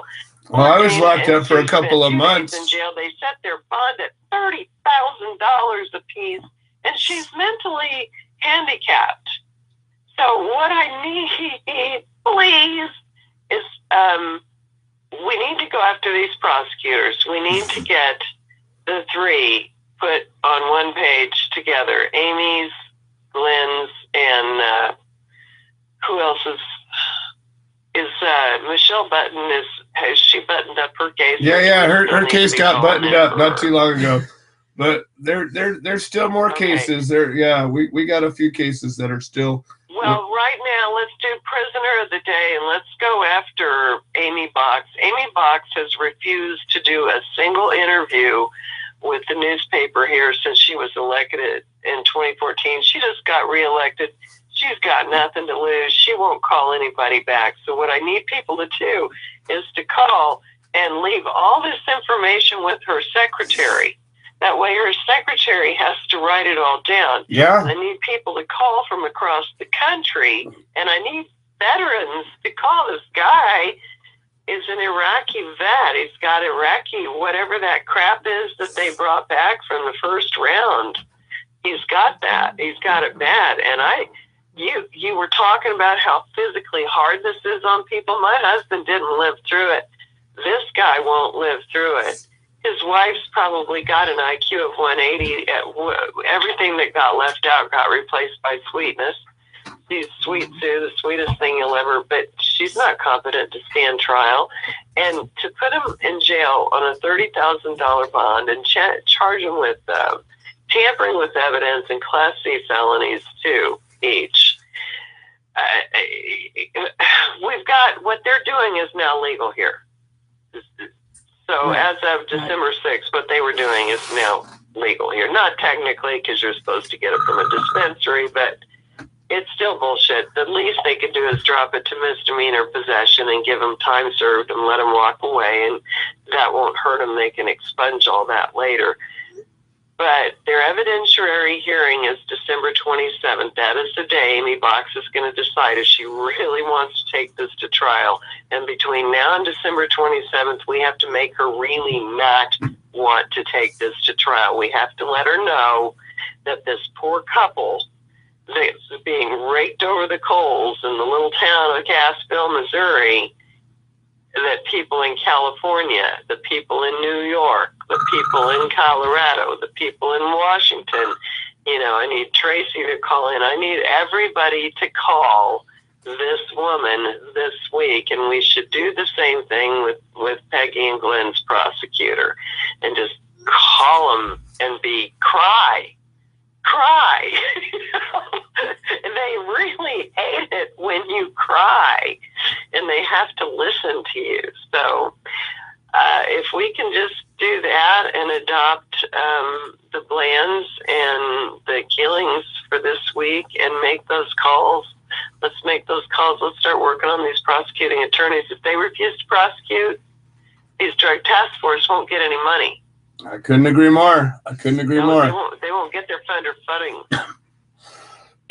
Well, let's revisit all of the information we have about this. Make it easy for everybody, and let's get it posted and post it again. And again, and with Peter being in New York,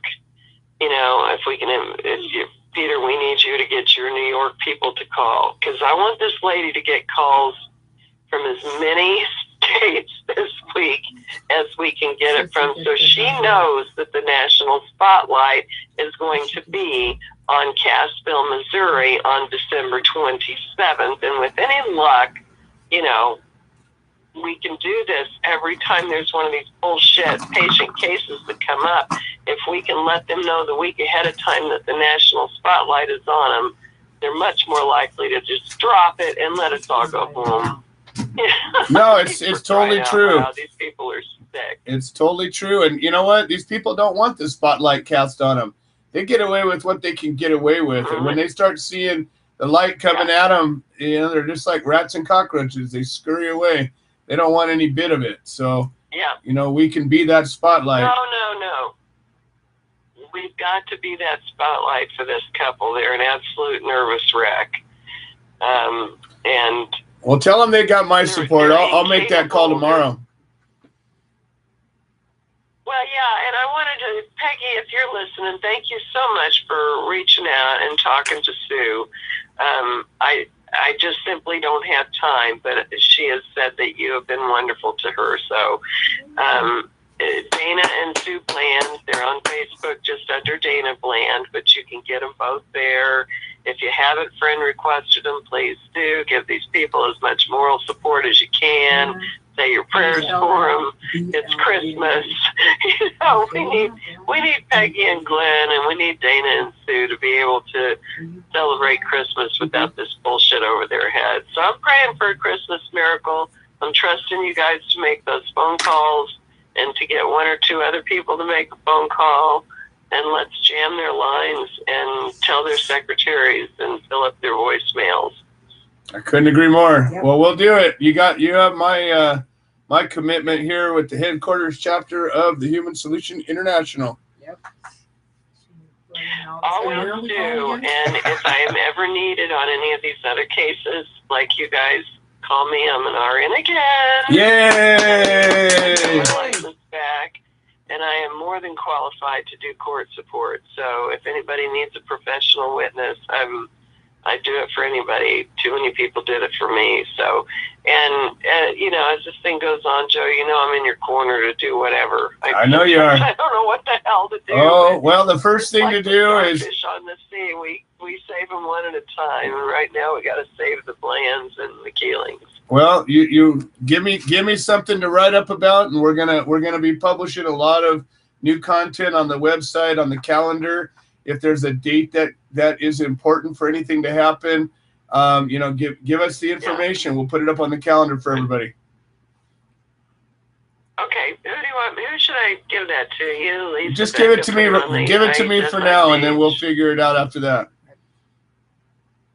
Okay, that sounds good. Beautiful. Well, Merry Christmas, Merry everybody. Christmas. If I don't talk to you before, and make those phone calls, and I'll keep everyone posted on Joe's page and the solutions page about how this thing goes down. With any luck, they'll drop it all before Christmas. That would be the best really answer. Excellent. Well, thank you so much, Dolores. We love you, and looking forward to sharing some time together one day soon. One day soon. We shall be free one day. You know what this is missing, Joe? What's that? That we had in the 70s that we don't have now is music. Well, in the 70s we had every band out there was a revolutionary band, and we got nothing. You know what, Dolores? Several years ago, I put together a protest song contest, and I got a couple of submissions. I ended up launching a publishing company with an inmate at the time, a federal inmate, and it turned into a fiasco and never got a single protest song. That's not true. There was a couple of songs got created and published in some of the old archive shows here, but they never got actually, into the mainstream. You're right. It wasn't like Vietnam. No, nothing even like it. Civil War, it's killing people, but it's we have a lot of people looking at their phones is what we have. Yeah, we do. Well, listen, I'll let the next guy talk. All right, thanks, Dolores. We'll get these guys out of trouble. I look forward to it. Talk soon. All right, Dolores Halbin, folks. All right, bye-bye, honey. Bye, Dolores. All right, let's see. We got Pete Yapel and then Tom Corby, and it looks like that'll close out the show just in time. Pete Yapel, welcome to the show. I don't even think you need an introduction anymore. Oh, gosh, please. Hey. I am busy as shit, man. I am sorry. I have just been so crazy busy. I wanted to say, though, definitely Helen and I have been keeping close eye on what Peggy on the story Dolores is talking about anyway. So I'm already on that. But hey, guys, did you guys hear? I don't remember if I told you guys in the meeting the other day that we now have an official office for Solidarity Over Separation in Highland Falls, New York. It's an actual building. You can walk in, and Joe has a desk there when he comes. Yay! Finally, after 10 years, I got a desk. Yay! In New York. In New York, even. I love it. Figure out what the name is. Yeah. None of us are using our own name. Yeah, no, Helen, everybody calls Helen the Silver Fox around here anymore, so she's got her Silver Fox and nameplate, and I love it. I love it. Some other ones that would. Nobody has a real. McFly. It's Chris. And Chris Birdsell, he's been a great partner so far here. He really has. I mean, he's selling them ices, and he makes those ices. He created them. Got it. And he actually has franchises that he sells that are the Happy Shack, it's called. Nice. So that's his line. He makes cannolis, ice cream, and whatever else. And Yummy. again, every time we sell a great purple Yapel eater, we get $1 and donate it to us. I love it. And it's great stuff too. I mean, his product's real high quality. We've been so busy though. We've got a 2,000 square foot office. We got about a 2,000 square foot storefront next door to it that we're opening. And then we have a 4,000-foot school private club beneath the whole thing. Wow. A private club for VIPs and such. Let's just put it that way. Looks like I got to make a trip back out to New York. Yeah, brother, you know that. Bring it lit this time. Yeah, I'm I'll bring the lovely coming, one with sister. me this time. Liz is coming. She's right there. She's coming with him. Love it. But we've been working hard. We opened January 1st. So it's been you guys all know what it's like to open a new place, and especially three at one time. Three actual buildings at one time, or three actual entities, I should say, at one time is a difficult task. But we're plugging along. We're helping people every day. I made a phone call today to Andrew Cuomo's office to set up an appointment. AP. With him. Excellent. It's time. It's time me and him had a conversation. But my elevator pitch, Julie, to anyone, if anybody is in that position, is just why not? I don't have to tell you why. You tell me why not. Yeah, I have every reason to debunk everything that you say, so why not? You tell me why. And if you can give me a good explanation why without being able to debunk you, then you maybe should admit you're wrong this whole time. Yep. I like it. And that's what, we've opened up this discussion, and, we got some really great initial salvos, and we're going to start publishing these things. And I think it's gonna cause people to think about that. And when we get these opportunities to talk to a reporter, to talk to any person of influence, that we direct our conversation to something maybe more important than whatever the latest sports thing is, or the latest Hollywood thing is, or the latest scandal is. Why not get to something really important quickly? So. Yeah, listen, it's the same thing. Listen, but here's a simple trick. I taught one of my salespeople here. I never say hello, hi, how you doing? Say, how you feeling? You don't have to say hi. Say, everybody greets somebody every day. When you stick your hand out or whatever, just say, how you feeling? And they'll volunteer that answer. They just feel it's just a common thing. I like it. If you hear what's wrong with them and the things that they are going, then you have a please. I mean, that's when your mouth runs. You tell them, well, then here, I got something that can help you. Blah, blah, blah, blah. Once they're feeling better, people don't understand.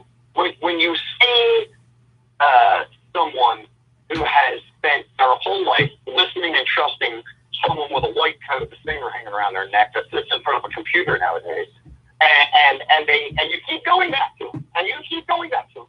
And I went back this time. But they never fix you. They never get close to fixing you. They don't make you feel better. They don't even make you feel better. When people realize and catch how cannabinoid therapy helps them, how they feel, like, again, you don't feel something, you feel better. I always wait for people to take something and they go, I don't feel nothing. You're used to taking things and feeling things. You're not supposed to feel something but good. But once they get that, it's eye-opening. It's changing. It changes the way they think. It changes the way they act. It changes their whole concept to the plan. Unfortunately, there are, 12 of us probably in the country that scream at the platform. I just weren't 12 of us. But, I'm using that as an exaggeratory term way because there really are truly only 12 of us on a daily basis that stand up and scream and yell and talk to everyone, whether it be a political figure or just the guy next door. And we need more of that. Again, like Joe said, activism means to be active, and there's an activity involved. And it's not sitting on the couch and playing on Facebook. If you all are so enamored by Facebook, understand this, that I just watched on the news today. Many companies have been sold the rights to Facebook, your Facebook private stuff. Like all your information. Well, do you know that they found out accidentally that 6 companies now have your instant messages, your private messages? They can read. They can read your private messages. It was done accidentally, but they've had this for the last 6 months. Yeah, accidentally. Right. Yeah, well, I mean, I mean, you know, it just becomes every day there's something more and more on the news about Facebook. And it scares me that site. Because you don't know what you're doing. You don't know who you're dealing with half the time. And if you're talking to somebody that you do know, though, they can be reading that too. So please, everybody, make sure you're being very careful in your Facebook communications. Even when you think you're being private, you're not. I couldn't agree more. Well, Pete and Helen, if anybody's in the New York area and wants to get involved, wants to be part of the Solidarity Over Separation chapter of the Human Solution, how would they get a hold of you?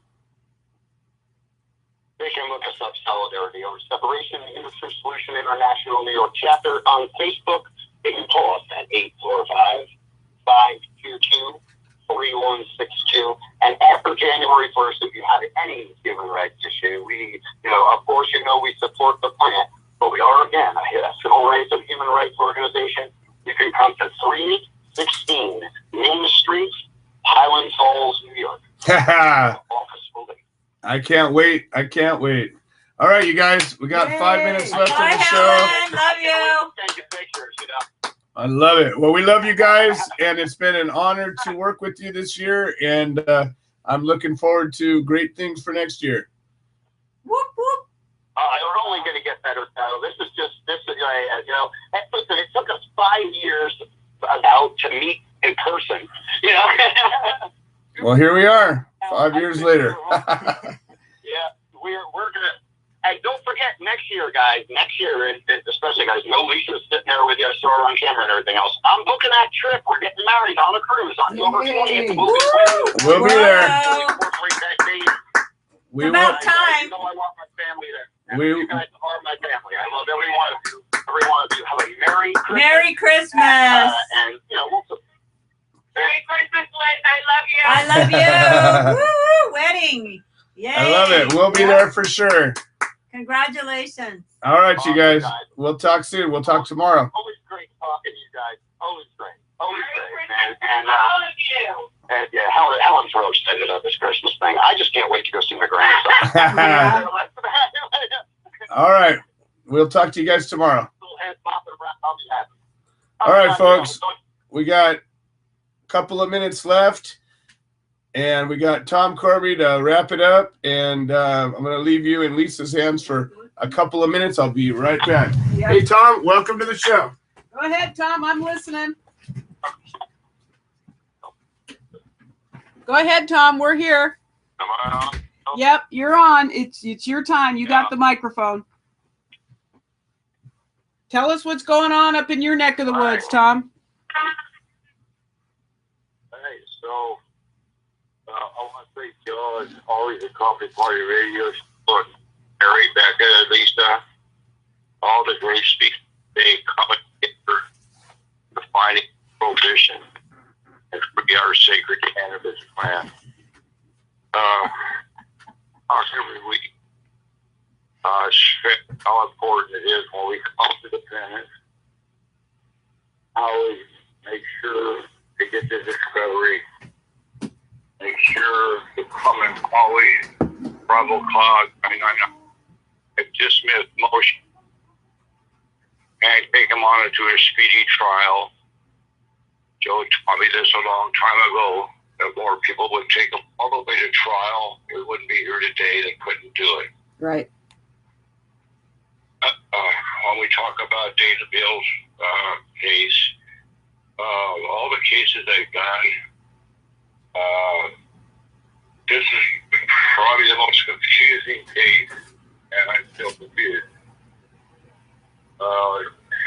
He came on, I don't know if you saw it on Facebook, on my website, and told me to be there. Told me, okay, that this is going to be resolved. Well, I'm on with Tabitha Farms, big advocate, young and ready, and up in Reading. Thank them for coming. Right.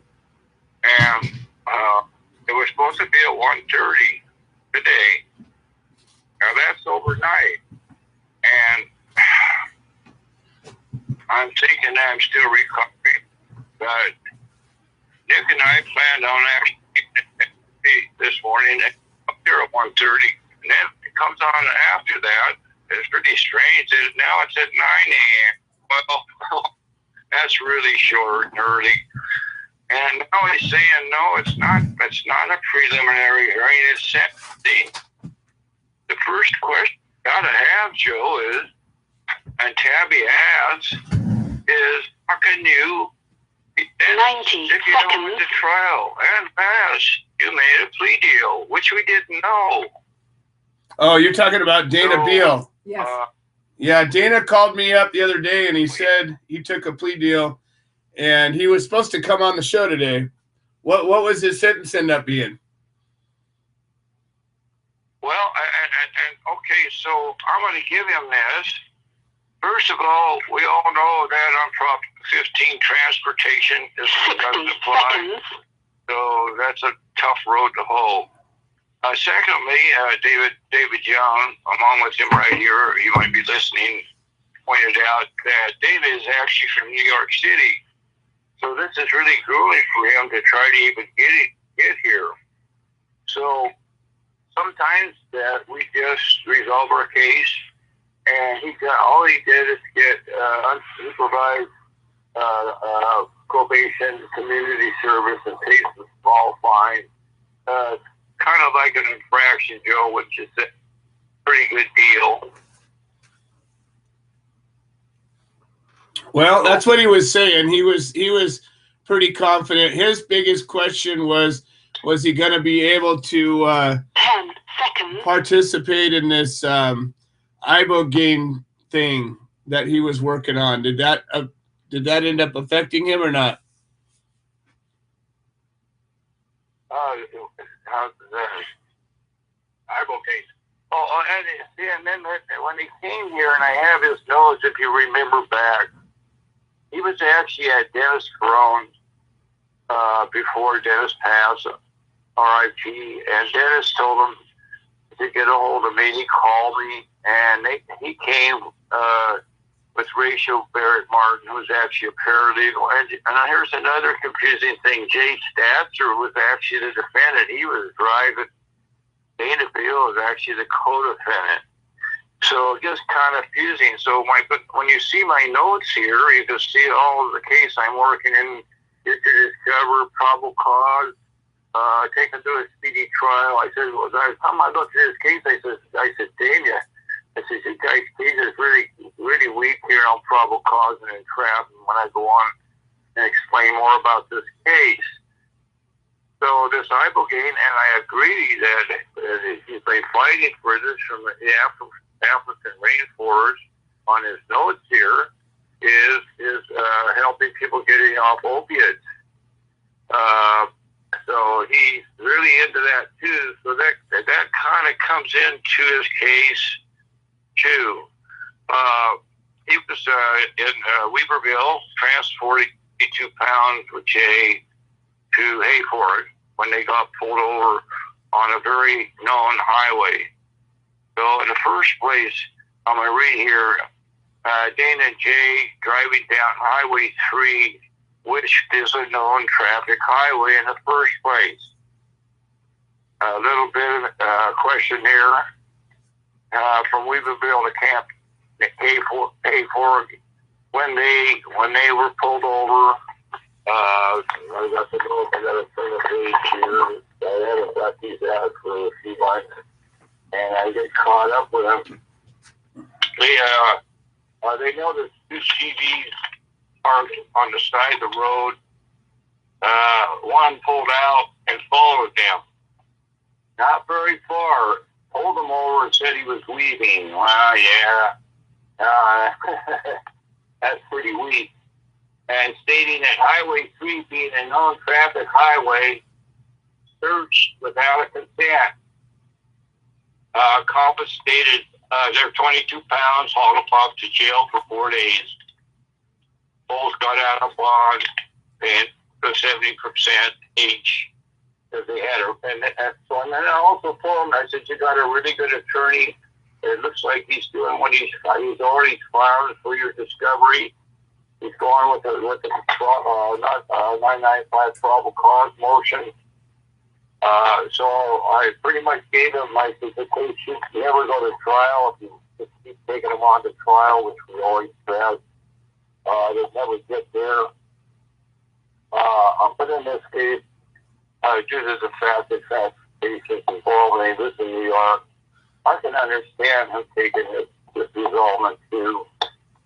Sometimes you just do that, and it's a real easy one to clean up. And after, it's always important after, if you do resolve your case, even like Donna now, once you do that and pay your fines, probation, you want to file for your dismissal. Don't want to hear expungement. You want the case and get it off your record. So all that's really important today, and we were glad. We were actually looking forward to going to, as we thought that was the freedom today. But even if we do, I got away from the radio and extract me back here. Even if we knew, we still might not have gone. So, Nick, well, I'd like to say something about the case. We're still looking at each other, kind of baffled over this case. It's really been, and all these cases are different. You never know when you come for a defendant. The one thing to do is always come and advocate and just come for support, even a few court supporters mean a lot, and get them on the right track. And that's what we do. We call for defendants, prisoners, and that's what the human, I like to say the humane human solution is all about. And we call for others, and they come for us. Thank you all today, and don't forget to breathe. All right. Thanks, Tom. Have a Merry Christmas, and look forward to seeing you guys soon. All right, so we got one last guest that popped in at the last second. We got Scott and Nikki, and they are with the Central California Rock and Fire chapter of the Human Solution. Scott and Nikki, how you guys doing? Pretty good, Joe. How you doing? Good. Doing fantastic. So we called with, he's wanting to give you his elevator pitch. All right, let's hear it. Let's hear it. Yeah. I guess I'd put him on the spot and tell him if he thought it was fair that a man doing life in prison has to sit and watch a murderer, rapist, and violent crime offenders get out of prison. Just put him on the spot, and no one in their right mind is going to say yes. Right? I wouldn't think so. Not if they had a soul. And then we just asked him what he's going to do about it. Yeah, and then he's going to. Exactly. Just ask him what he's going to do about it. Or if he can help us do something about it. There you go. I like it. I like it. Turn it around on them and have them come up with what they think. Well, I think that this is... And make sure that I have somebody there recording it. That way, he's kind of put on blast. Like I said, no congressman or governor in his right mind is going to say, yes, come on. And once you pull out a heartstring, and then you just turn it around and ask them what they're going to do about it. How are they going to help? Or will they help us do something about it? Right. I couldn't agree more. That's our strategy. I like it. I don't know. You've been rocking my head with that question, and I said, well, I got an answer for it. I love it. I love it. Well, we've gotten 4 or 5 answers today, and that's and good ones. Everybody's answers were good today, and I like that. People are putting some thought into this, and just remember, everything that you see around you, everything, every man-made wonder, everything that has ever been created, the archetypal documents that have been written, every work of literature, every poem, every song, everything that was ever created by man started as a thought. So if we start thinking, that's where all of this begins, and we can take our mind and we can think about what we want to have happen, and then it starts to happen. It's just how it works, folks. Well, thank you guys. It's been a pleasure. Hey, Hey, Joe, one more thing. You know what? I would actually tell him, does he think any marijuana offense is worth that? You know what I mean? I agree. Any marijuana, not just the guy doing life, just any marijuana. I mean, there's no comparisons. I couldn't agree more. Hey, listen, you guys have a brand new chapter that's just launched. And if somebody's in the Central California area wants to be part of making history, finishing the job, ending prohibition, or just supporting somebody who's been victimized by the drug war, how would they get a hold of you? They can go to the website, THSINTL.org, or call us at 559-356-0358. Yeah, That's a good place to start. We're here. If you want to join, people listening, if they want to join, call us. Excellent. Rock and fire. All right. Love you guys. Love you Merry guys. Christmas. Look forward to talking. Lisa, thank you, Lisa. We love you. That was Liz, too. Nikki. Liz and Lisa, we got I'm in the background. I'm always in the background. pair of L's here. I'm shy. I'm a kind of shy person. Yeah, right. But get me out there to court support, and I'm a. That's right. She's a house fire. Yeah. Human solution for life, folks. All right, we'll talk to you guys soon. Have a very, very Merry Christmas, and I'll probably talk to you before that. Scott and Nikki, Central California, Rock and Fire chapter. And I want to thank everybody for being a part of this. I want you all to have a very Merry Christmas, solstice, whatever it is you celebrate this time of year. Help us end prohibition, would you? We got people suffering, and people will continue to suffer until we end it. All right, we'll talk to you all next week. Hi, I'm Willie Nelson, and the Willie Nelson Teapot Party and I endorse the human solution, supporting cannabis prisoners because no one should go to jail for a plant. The things I should have said and done, you were always on my mind. Always on my mind. Thank you for using Blog Talk Radio. Goodbye. Why?